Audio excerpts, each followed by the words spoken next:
और यूटिलाइजेशन के बाद when it is a waste, then उसका डिस्पोजल भी बहुत इंपॉर्टेंट है। जब व्हीकल्स की संख्या ज़्यादा नहीं थी तो हमारे देश में like the developing countries, develop countries में तो ये पॉलिसी पहले से थी, बट जो डेवलपिंग कंट्री है जैसे इंडिया की बात करें, so we did not have any scrap policy. कोई स्क्रैप पॉलिसी नहीं हुआ करती थी पहले, ओके, बिकॉज इतनी गाड़ियां नहीं थी, इतना स्पेस का प्रॉब्लम नहीं था, है ना, इतना उसको रिन्यू करने की जरूरत नहीं थी। सो इसलिए इसलिए कोई स्क्रैप पॉलिसी नहीं थी। Now you all would be aware कि आप 15 साल, when your car is 15 years old, so you'll have to cross it in a scrap policy, means scrap, वो स्क्रैप मान लिया जाता है, you can operate it further, और उसको फिर से रिन्यू करते हैं किसी प्रोसेस से, ओके। उसका जो पार्ट्स है उसको डिसमेंटल करके उसके जो मेटल पार्ट्स हैं उसको फिर से हम रिन्यू करते हैं, ओके, उसको मेल्ट करके, जैसे भी इंडस्ट्रियल प्रोसेस से। So why it is required, why we need to have the disposal scheme और सिस्टम, बिकॉज अगर आप उसको डिस्पोज नहीं करेंगे तो एट अ टाइम ऐसा हो जाएगा जब on the roads only vehicles ही व्हीकल्स हो जाएंगे।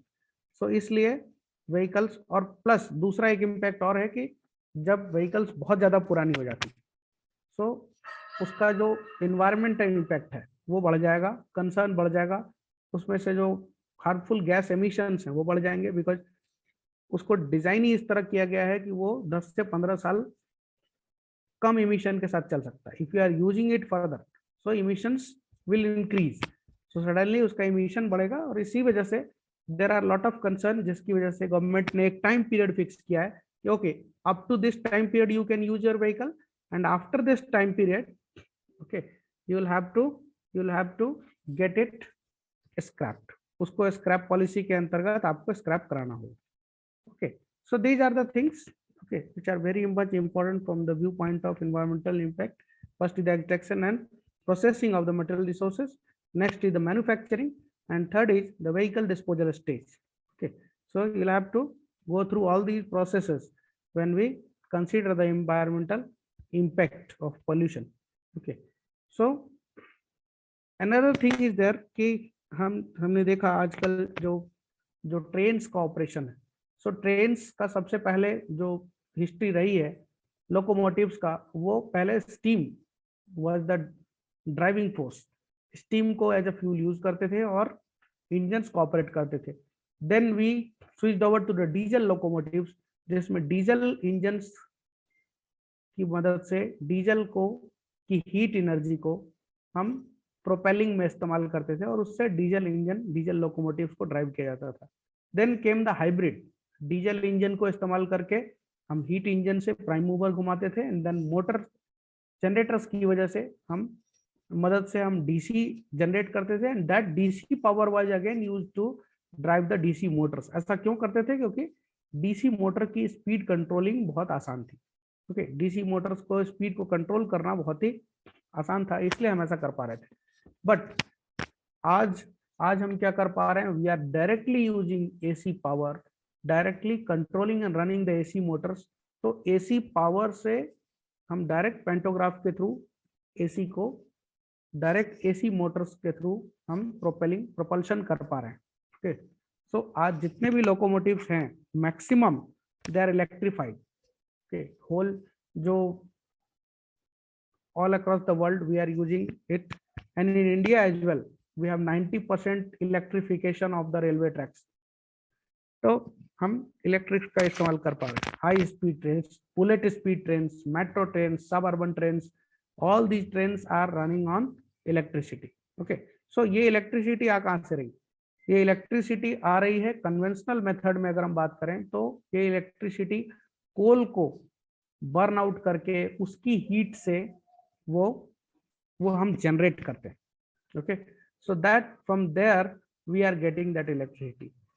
नाउ एनवायरमेंटल कंसर्न वहां भी आया, तो वहां पर हमने क्या किया? ऑल्टरनेटिव सोर्स ऑफ एनर्जी का इस्तेमाल किया, हमने रिन्यूएबल एनर्जी का इस्तेमाल करना शुरू किया। आज हम देख पा रहे हैं कि we are using the solar power from micro level to the macro level. हम छोटे से अपने घर पे भी सोलर रूफटॉप प्लांट लगा रहे हैं.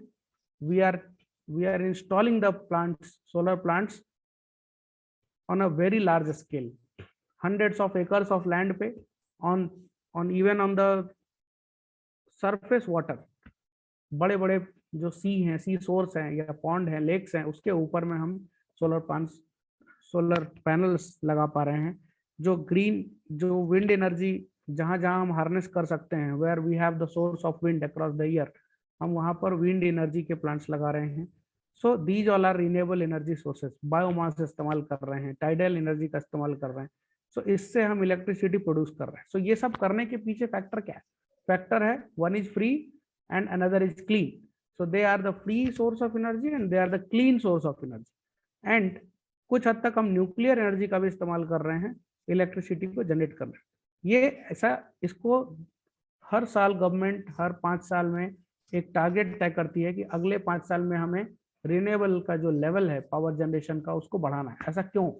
These all are the steps taken by the government for, they all are towards adoption of green energy in order to reduce the harmful pollutants and gases that are emitting from the industries and transportation sector.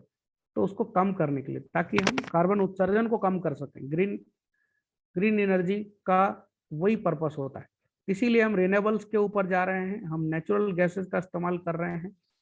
हम ज़्यादा से ज़्यादा जो जितने भी clean source of energy हैं उसको हम चलन में ला रहे हैं ताकि वो कम हो सके. Okay, so this is one data, that is the air pollution emissions which is showing the energy. So अगर हम इलेक्ट्रिसिटी को 100% रिन्यूएबल और न्यूक्लियर की सहायता से पूरा कर पा रहे हैं, ओके, सो जो एमिशन है वो 5.11 ग्रीन हाउस गैस का है, और जो एयर पोल्यूशन का एमिशन है इन ग्राम्स दैट इज 0.195 हो जाता है. अगर हम इलेक्ट्रिसिटी का प्रोडक्शन 50% रिन्यूएबल और 50% नेचुरल गैस के ऊपर कर रहे हैं, तो green house gas emission 77.5 grams हो जाता है. जबकि एपी जो एयर पोल्यूशन है वो 0.296. So it's increasing. और अगर हम इलेक्ट्रिसिटी प्रोडक्शन 100% नेचुरल गैस पे करते हैं तो डेटा और ज्यादा हाइयर दिखा. So what it shows?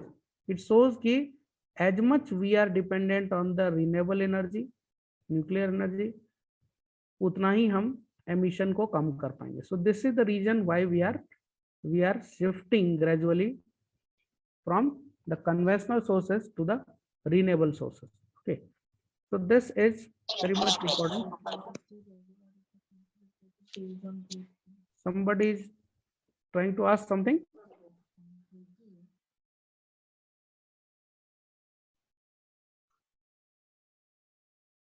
Okay, क्या बोलते थे आप? किसको?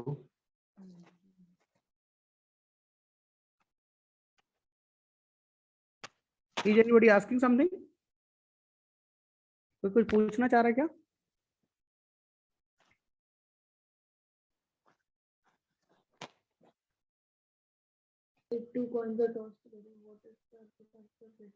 Okay, so another result showing the environmental impact associated with the overall life cycle of the vehicle. Okay, so overall life cycle of the vehicle में अगर हम देखें, so how much emission of greenhouse gas and how much air pollution emission is there, that we can show. If we are using the conventional vehicles, so we can have the greenhouse gas emission. अगर आप 100 kilometre के लिए operate करते हैं, so 100 kilometre में कितना KG का green house gas emission होता है, वो इस डेटा के थ्रू हम कंपेयर कर सकते हैं. ओके, सो अगर हम कन्वेंशनल व्हीकल की बात करें, तो कन्वेंशनल व्हीकल को अगर हम 100 किलोमीटर ऑपरेट करते हैं, so that is emitting around 19.9 kg of green house gases. whereas अगर हम एयर पोल्यूशन देखें, so that air pollution is coming around 0.0564 kg. okay, और hybrid vehicles में if you are switching towards hybrid, so through some extent we are making it less. okay, so in hybrid vehicles we have 11.6 kg per 100 kilometers. अगर हम electric की बात करें, so we have the different electric vehicles in which we can minimize it up to the level of 0.343, means conventional जहां पर 19 kg है वहां पर हम इलेक्ट्रिक वर्जन में 0.343 तक उसको ला सकते हैं। एयर पोल्यूशन इंडेक्स को भी काफी कम किया जा सकता है। It's you can say 0.00131 per 100 kilometer, where it is 0.0564 per kilometer. So, and if we are moving towards fuel cell, so again it is something quite lesser than the electric. That is, fuel cell means hydrogen. If we are using the hydrogen source in the source of energy, then it is considered as a fuel cell. So we can see the three segments of the fuel cell in which we have almost equal greenhouse gas emission, and corresponding to it the air pollution emissions are there. So the environmental impact of the fuel utilization stage as well as the overall life cycle is presented in this table, and we have seen the difference how much it is, okay, when we are going towards the hybrid and electric.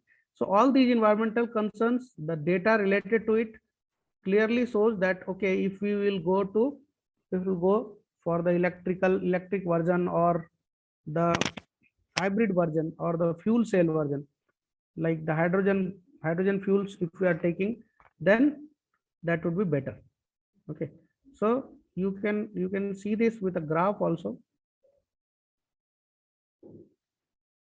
You can see with the graph also.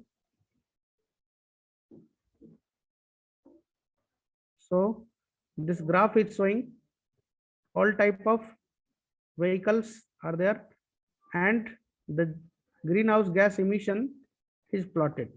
Okay, so in this we can compare that which has the low greenhouse gas emission for 100 kilometers range and which has the higher one.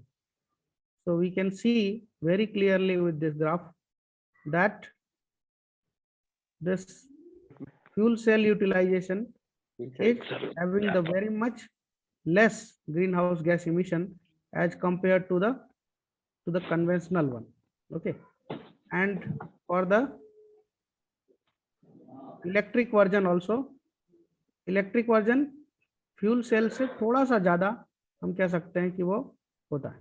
Okay, so what are the results of this technical economical environmental analysis? So we have done this case study for the 6 vehicles, and based on result, this case study provides a general approach for assessing the combined technical, economical, environmental benefits of the transportation options. So what does this analysis show? This analysis showed that the hybrid and electric cars have great advantage.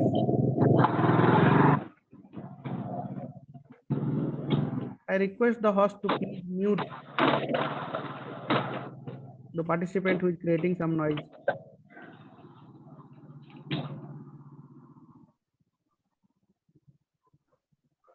Okay.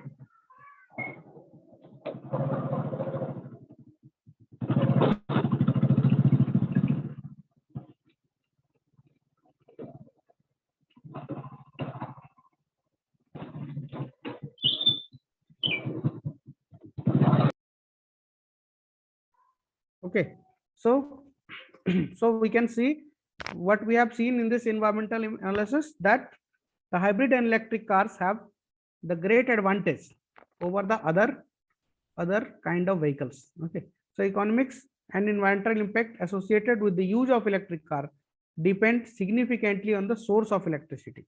So first is that from where we are using that, from where we are producing the electricity.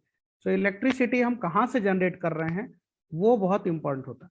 सो अगर electricity को हम renewable energy sources system से generate करें, जैसे मैंने अभी बताया कि अगर हमारे पास कोल को जला करके या पेट्रोलियम को जला करके हम हीट एनर्जी के थ्रू अगर टरबाइन को पावर देते हैं, ओके, स्टीम को स्टीम टर्बाइन्स को चलाते हैं एंड देन हम इलेक्ट्रिसिटी का इस्तेमाल कर रहे हैं। ओके, सो वहां पर हमने सबसे पहले उस एनर्जी, सोर्स ऑफ एनर्जी को एक्सट्रैक्ट करने में, उसकी माइनिंग प्रोसेस में, उसके इंडस्ट्रियल प्रोसेस में पहले हमने बहुत एफर्ट्स लगाया, देन उसका हम इस्तेमाल करते हैं फिर इलेक्ट्रिसिटी में। सो वो इनएफिशिएंट है या परफॉर्मेंस उसका कम, बिकॉज ऐसा करने से बहुत सारा हमारा जो एनर्जी है वो वेस्ट होता है। बट रैदर उसकी तुलना में अगर हम इलेक्ट्रिसिटी को रिन्यूएबल एनर्जी सोर्सेस से के जरिए जनरेट करते हैं, so that case electric car, hybrid car से ज्यादा एडवांटेजेस है। Okay, because renewable energy sources they are freely available.